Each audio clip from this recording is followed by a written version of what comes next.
मोहित, आप तक आवाज पहुंच रही? चलिए मोहित के पास जाएंगे, लेकिन संजीव आजाद हमारे साथ अयोध्या से जुड़े, क्योंकि अयोध्या की हार किसी को भी नहीं पच रही है। एक तरफ राम मंदिर का निर्माण हुआ, लोग सोच रहे थे कि इस बार यूपी में तो 80 सीटें आ ही जाएंगी, जिस तरह से भव्य प्राण प्रतिष्ठा का कार्यक्रम हुआ था, लेकिन अयोध्या की ही सीट हार जाना एक बड़ा सवालिया निशान खड़ा करता है बीजेपी के लिए। संजीव, क्या कुछ वजह रही? कुछ लोग भी आपके आसपास मौजूद हैं, अयोध्या में हार की क्या कुछ वजह रही? बिल्कुल, अगर देखा जाए तो अयोध्या और भाजपा का बेहद गहरा नाता है, क्योंकि अगर माना जाता है कि अयोध्या से ही भाजपा की राजनीतिक शुरुआत हुई और यहीं से उनके राजनीतिक कैरियर या यूं कहें अर्थ से अर्थ पर जाने का श्रेय अगर जाए तो अयोध्या पे जाए। ऐसे में अगर अयोध्या की सीट हार रहे हैं तो बेहद शर्मनाक मानी जाती है। आखिर क्या कारण है कि अयोध्या से आ रहे हैं? हमारे साथ यहाँ के स्थानीय लोग हैं, हम इनसे ही जानते हैं कि क्या कारण है। अयोध्या भाजपा अयोध्या बेहद तमाम क्या कारण है कि अयोध्या की सीट भी भाजपा हार गई? भाजपा का हारने का पहला कारण हम लोग तो जानते हैं, तो अयोध्यावासी जान रहे हैं, देश का लोग जान रहे हैं। उसका मुख्य कारण यही लल्लू सिंह पूर्व सांसद थे, उन्होंने 275 सीट 273 सीट का जीत का दावा तो कर रहे थे, लेकिन इसके साथ साथ 400 का नारा इसलिए दे रहे थे कि संविधान को खत्म करने की बात कह रहे थे, जो कि खुले मन से कह रहे थे। और ये खुले मन से कहना यहाँ रामनगरी अयोध्या के लोगों को पसंद नहीं आई। और जो है यहाँ के लोकप्रिय नेता, मजदूर किसान के नेता, दलित के नेता, दलित पिछड़ों के नेता अवधेश प्रसाद जी ने जीत की परचम लहराई। इसके साथ जो है हम यहीं पर आपको अपनी बात को कहते हैं। और भी लोग हैं, क्या कारण मानते हैं अयोध्या से हार? अयोध्या में भाजपा के कार्यकाल में काफी विकास हुआ है, इसमें कोई दो राय नहीं। मंदिर बन गया, एयरपोर्ट बन गया, लेकिन रास्ते चौड़ीकरण हुए हैं, लेकिन इनसे जो हानियां हुई हैं उनकी भरपाई जो है गवर्नमेंट सही तरीके से नहीं कर पाई है। अभी कोई यहाँ एयरपोर्ट में गांव पूरा चला गया है, गांव वालों को केवल जो मकान का पैसा दिया गया है, ना कि जो है जमीन का पैसा दिया गया है, उचित मुआवजा नहीं मिल पाया। और दूसरी चीज जो है, जो यहाँ के अस्थायी जो बेरोजगार युवा है, दुकानदार है, सब परेशान है। अभी जो हम कह रहे हैं कि राम मंदिर बन गया, रोजगार मिल गया, अब रोजगार क्या? अच्छी जो जगह है वहाँ बाहर के लोग हैं, यहाँ के लोग केवल मजदूरी करने के लिए पैदा हुए हैं। इन सबको दृष्टिगत रखते हुए जो है यहाँ की जनता ने एक बदलाव चाहा और बदलाव किया, ताकि उनका भविष्य कुछ बेहतर हो सके आने वाले समय में। बदलाव चाहा, बदलाव हुआ। पार्टियों में बहुत घमंड हो गया था लोगों को कि मैं सब हूँ, फलाने सिंह है, वो सिंह है, वो सिंह है, सब पूरा यही हो गया। और बच्चे इतना पेपर दिए मेहनत करके, घर वाले कितने मेहनत से उनको पढ़ाते हैं, भाड़ा देते हैं, ट्यूशन का फीस दिए, हर बार पेपर लीक। बच्चे क्या करें? बच्चे सब हताश हो रहे हैं, ओवर एज हो रहे हैं। यही सब कारण है, बहुत से कारण होता है, तभी सभी होता है। तो बहुत ही सब लोग समझ लिए हैं, लेकिन जनता है तो घुमा देगी, ऐसा साइलेंट से घुमा दिया कि बिल्कुल संजीव, ये तमाम मुद्दे तो हैं ही हार के, इस पर मंथन भी किया जाएगा, लेकिन सबसे मेन मुद्दा जो कि इस वक्त चर्चा में है कि वहां पर जब प्रत्याशी का चयन किया गया तो कार्यकर्ताओं से फीडबैक नहीं लिया गया। कई कार्यकर्ता और पार्टी के नेता पार्टी छोड़कर दूसरे दलों में चले गए और इसी का खामियाजा भाजपा को अयोध्या की सीट पर भुगतना पड़ा। संजीव आजाद, आप लगातार हमारे साथ जुड़े रहिए। राजू श्रीवास्तव भी हमारे साथ जुड़ गए हैं वाराणसी से। राजू, अगर वाराणसी सीट की बात करें तो इस बार तो माना जा रहा था कि प्रधानमंत्री मोदी एक रिकॉर्ड जीत हासिल करेंगे, यानी कि पिछली 2 बारों की जीत को पीछे छोड़ते हुए इस बार एक रिकॉर्ड बनाएंगे, लेकिन महज 1.5 लाख वोटों से उन्होंने जीत हासिल की। देखिए, इस पूरे अगर जीत की बात करें तो 1.5 लाख है। इससे अगर बात करें तो पार्टी हाईकमान ने जिनको भी बनारस का प्रभार संभालने के लिए दिया था चुनाव के वक्त, वो शायद लोगों को संपर्क नहीं साध पाए या लोगों का माहौल नहीं भाप पाए। यही वजह है कि प्रधानमंत्री और प्रधानमंत्री से जुड़े लोगों ने जो दावा किया था कि 10 लाख की पार जीत का आंकड़ा होगा बनारस की सीट से, वो आंकड़ा कहीं न कहीं एकाएक जमीन पर गिर पड़ा, जिसकी वजह से यहाँ पर जश्न का उस तरीके का माहौल भी नहीं दिखा जिसमें 2 बार से देखा गया था, चाहे 2014 के चुनाव में देखा जाए, चाहे 2019 के चुनाव में देखा जाए।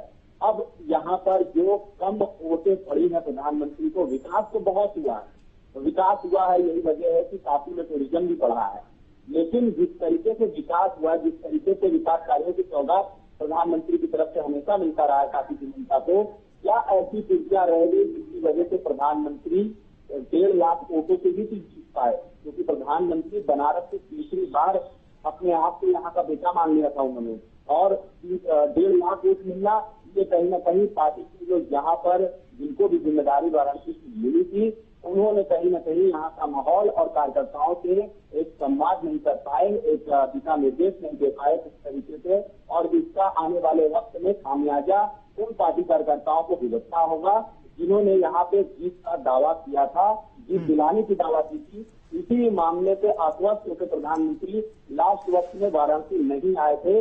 उन्हें लगता था कि जो पार्टी के कार्यकर्ता हैं जिन्होंने यहाँ की जीत की जिम्मेदारी ली है लगभग 10 लाख वोट को आगे दिलाने के लिए, उन पार्टी कार्यकर्ताओं ने मेहनत नहीं किया उस अवसर पे। यही वजह है कि प्रधानमंत्री को उनके व्यवहार और उनके किए गए कामों की वजह से मात्र 1.5 लाख वोटों से ही जिताया गया। हालांकि हम इसमें बीजेपी कार्यालय पे हैं, जो मोदी का बीजेपी कार्यालय है, आप देख सकते हैं पीछे पूरा सन्नाटा छाया हुआ है, क्योंकि ये जीत नहीं मानी जा रही है। इसको माना जा रहा है कि मोदी जी के चेहरे को और मोदी जी के किए गए विकास कार्यों को जनता ने ध्यान में रखकर जो उनको समझ में आया उन्होंने वोट दिए।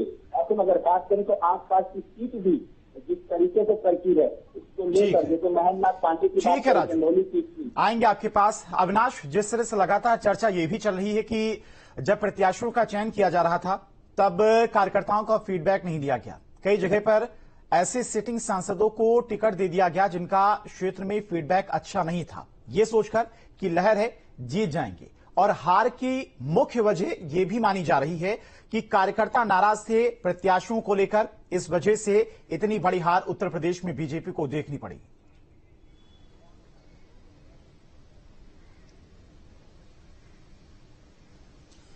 देखिए, बीजेपी को एक कार्डर बेस्ड पार्टी माना जाता है और इसमें कोई शक नहीं, कोई दो राय नहीं कि इस चुनाव में कार्यकर्ताओं की नाराजगी भी एक बड़ी वजह बनी उत्तर प्रदेश में बीजेपी के हार की। और देखा जाए तो जब टिकट बंटवारा शुरू हुआ था, जब बीजेपी ने अपने प्रत्याशी घोषित करने शुरू हुए, तो बीजेपी के अंदर खाने ही वो कलह दिखनी शुरू हो गई। तमाम ऐसे प्रत्याशी थे जिन पर पार्टी के जो कार्यकर्ता थे, जो पदाधिकारी थे, उन्होंने ही सवाल खड़े किए कि आखिर इनको प्रत्याशी क्यों बनाया गया। बाहर से जो दूसरी पार्टियों के प्रत्याशी थे उन पर ज्यादा भरोसा करना, जो मौजूदा सांसद थे उनके खिलाफ एंटी इनकम्बेंसी के बावजूद भी उनको चुनाव में उतारना, और कहीं ना कहीं एक अपने कह सकते हैं कि अपने फैसले को जनता पर थोपना कि हम जिसे भी चुनाव में उतार देंगे वो चुनाव जीत जाएगा। तो इस भ्रम में पार्टी का आला कमान रहा और उसी का नतीजा है कि यूपी की आधी से ज्यादा सीटें भारतीय जनता पार्टी हार गई। इसके बावजूद कि अगर हम उत्तर प्रदेश के ट्रैक रिकॉर्ड को देखें 2014 से लेकर अब तक, तो सरकारी योजनाओं का सबसे ज्यादा लाभ मिला। लेकिन साथ ही में देखिए कई ऐसे पॉलिटिकल कारण भी रहे, जैसा कि अभी अयोध्या से एक व्यक्ति ने कहा कि संविधान को हटाने का और आरक्षण को हटाने का जो एक नैरेटिव सेट किया विपक्ष ने, कहीं ना कहीं वो ओबीसी तबके और दलित तबके में वो नैरेटिव प्रभावी हुआ, जिसकी वजह से ओबीसी और दलित तबके को ये लगा कि अगर ये सरकार बनती है तो उनके हक को छीन लिया जाएगा। तो ये तमाम चीजें हैं जिसको देखते हुए कह सकते हैं कि उत्तर प्रदेश में बीजेपी, और देखिए यूपी और बिहार दो ऐसे स्टेट हैं जहां पर कास्ट वाइज पॉलिटिक्स सबसे ज्यादा प्रभावी मानी जाती है। लेकिन देखिए ये बगल का राज्य बिहार है, बिहार में बीजेपी को बहुत ज्यादा नुकसान नहीं उठाना पड़ा। हालांकि वहां पर भी टिकट बंटवारे को लेकर सवाल खड़े हुए। पवन सिंह जो काराकाट से टिकट मांग रहे थे, आरा से टिकट मांग रहे थे, उनको टिकट नहीं दिया गया और वहां पर वो एक बड़ी भूमिका में रहे कि बीजेपी वहां से जेडीयू जो उपेंद्र कुशवाहा है चुनाव हार गए। तो ऐसे बहुत सारे एग्जाम्पल हैं। आप अयोध्या की बात कर लीजिए, लल्लू सिंह के खिलाफ जो नाराजगी थी वहां पर आम थी। उनके ऊपर आरोप ये था कि वो ग्रामीण इलाकों में नहीं जाते हैं, सांसद बनने के बाद वो मोदी और योगी के सहारे हो जाते हैं, जनसंपर्क नहीं करते हैं। इसके अलावा तमाम ऐसे एग्जाम्पल हैं। आप कई ऐसी सीटों की बात कर लीजिए तो उन सीटों को लेकर साफ तौर पर बस्ती की सीट ले लीजिए, वहां पर हरीश द्विवेदी को लेकर नाराजगी देखी जा रही थी। अगर हम बात करें श्रावस्ती की तो वहां पर भी जब टिकट की घोषणा की गई तो उसको लेकर भी जो स्थानीय वहां का काडर था उसने सवाल खड़ा किया कि आखिर किसी पुराने नेता को जगह क्यों नहीं दी जा रही है। तो ये तमाम वो फैक्टर रहे। और दूसरा फैक्टर रहा, देखिए यहां पर इसमें कोई दो राय नहीं कि जाति का जोर चला है इस बार, यानी कि जिस जातीय बिखराव को समेटने में बीजेपी 2014 से लेकर अब तक सफल रही, कहीं ना कहीं वो बिखराव इस बार हुआ। और जो एक मुश्त वोट बैंक था, अगर हम दलित वोट बैंक की बात करें तो वो साइलेंट वोट बैंक था। उसमें से तमाम ऐसे लोग थे जो मोदी की बात तो करते थे, लेकिन आखिरकार उनके मन में डर इस बात का भी था, जो नैरेटिव विपक्ष ने सेट किया था संविधान बचाने का, आरक्षण हटाने का, वो उस तरफ चले गए। तो ये एक बड़ा फैक्टर रहा कि 2014 से लेकर अब तक बीजेपी ने जो एक खास वोट बैंक को अपने साथ किया था, वो वोट बैंक इस बार थोड़ा सा खिसका है।